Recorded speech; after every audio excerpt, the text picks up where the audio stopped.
السلام علیکم ورحمۃ اللہ وبرکاتہ۔ بسم اللہ والصلاة والسلام علی رسول اللہ، اما بعد۔ دوستو اور بھائیوں، ایک سوال ایک بھائی نے کیا ہے کہ جب بیوی شوہر سے خلا کا مطالبہ کرے اور شوہر خلا دے دے تو خلا کے بعد عورت کتنی مدت تک شادی کے لیے انتظار کرے، اور کیا ان دونوں کے لیے دوبارہ شادی کرنا ممکن ہے؟ یہ سوال ہے۔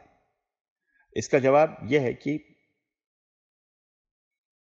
اگر خلا حاصل کرنے والی جو عورت ہے حاملہ ہو تو علماء کا اجماع ہے کہ اس کی عدت اس حمل کا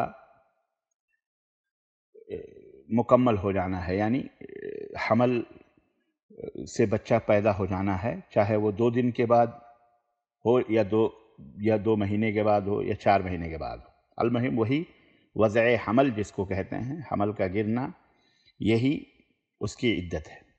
خلا کے تعلق سے یہ بات آپ جان لیں کہ خلا یہ عورت کی طرف سے علیحدگی کا مطالبہ ہوتا ہے۔ طلاق مرد کی طرف سے شریعت نے اسے یہ اتھارٹی دی ہے کہ وہ اپنی بیوی کو اگر کسی رنجش کی وجہ سے طلاق دینا چاہتا ہے تو اسے وہ حق حاصل ہے کہ وہ اسے طلاق دے، اور طلاق دینے کا جو طریقہ ہے وہ شریعت میں بتایا گیا ہے۔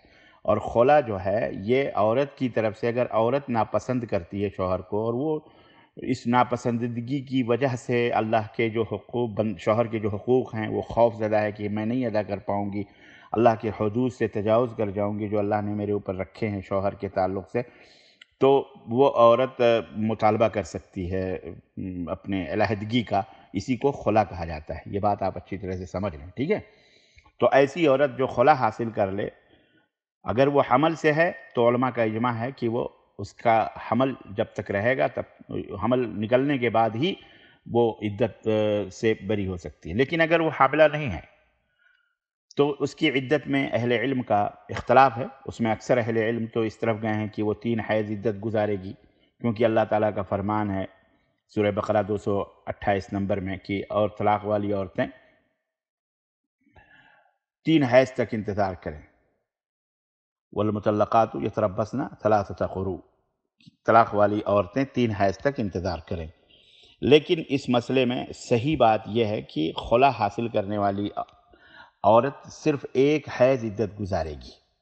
اب آپ کہیں گے کہ بھئی قرآن میں تو حیض والی طلاق والی عورتوں کے لیے 3 حیض ہے تو خلا، تو اس کی وجہ یہ ہے کہ نبی کریم صلی اللہ علیہ وسلم جن کے اوپر یہ قرآن نازل ہوا، آپ صلی اللہ علیہ وسلم کی خدمت میں ثابت ابن قیس کی بیوی آئیں اور انہوں نے خلا کا مطالبہ کیا، اور خلا حاصل کرنے کے بعد اللہ کے رسول صلی اللہ علیہ وسلم نے انہیں 1 حیض عدت گزارنے کا حکم دیا۔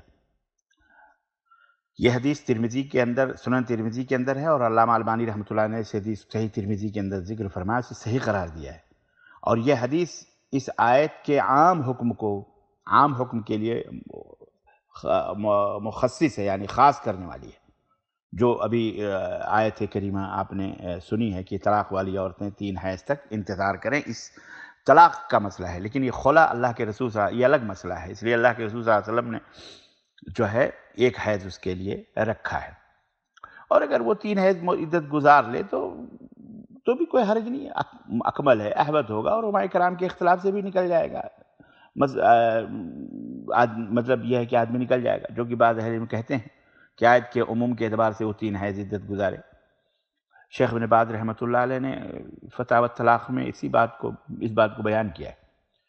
اور رہا دوسرا مسئلہ کہ وہ دوبارہ شادی کر سکتی ہے، دوبارہ اپنے شوہر سے مل سکتی ہے سابق جس سے اس نے خلا لیا ہے، تو بے شک وہ کوئی حرج نہیں ہے کہ وہ پھر صلح مصالحت کر کے آپس میں اگر ان کی صلح ہو جاتی ہے تو وہ دونوں نئے نکاح کے ساتھ دوبارہ شادی کر لیں، ٹھیک ہے؟